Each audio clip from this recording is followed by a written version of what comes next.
ఇప్పుడు చూపించేది నువ్వులతో చేసిన అన్నం అండి. చాలా బాగుంటుంది. ఆరోగ్యానికి కూడా చాలా మంచిది. అలాగే పిల్లల లంచ్ బాక్స్కి కూడా పనికొచ్చేలాగా ఉంటుంది. దీనికోసం అయితే ఫస్ట్ ఒక ప్యాన్ పెట్టేసుకొని లో ఫ్లేమ్లో పల్లీలు అనేవి వేయించుకోవాలండి. సో పల్లీలు వేగిపోయినాక వీటిని ఒక ప్లేట్లోకి తీసుకొని పక్కన పెట్టేసుకోవాలి. ఇవి చల్లగైపోయినాక పొట్టు తీసేసుకొని పక్కన పెట్టుకోవాలండి.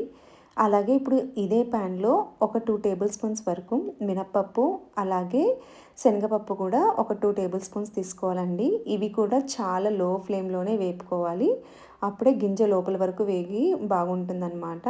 సో అవి కొంచెం వేగిన తర్వాత ఇలా రెడ్ చిల్లీస్ కూడా వేసుకోవాలండి. ఎండుమిరపకాయలు మీకు కారం తగినట్లుగా వేసుకోవచ్చు.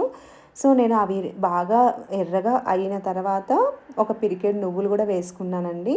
సో నువ్వులు కూడా చిట్పట్ అన్న తర్వాత లాస్ట్లో ఎండు కొబ్బరి కూడా వేసుకొని వేయించుకున్నాను. సో ఇవన్నీ వేయించుకున్న తర్వాత చల్లగా చేసుకొని మనము మిక్సీ జార్లోకి మార్చుకోవాలి.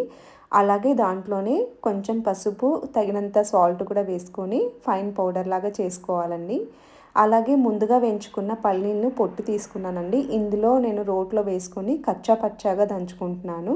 పూర్తి పౌడర్గా అవసరం లేదండి. ఇలా కచ్చా పచ్చగా దంచుకుంటే అన్నంలో వేసుకున్నప్పుడు అక్కడక్కడ తగులుతూ చాలా బాగుంటుందన్నమాట.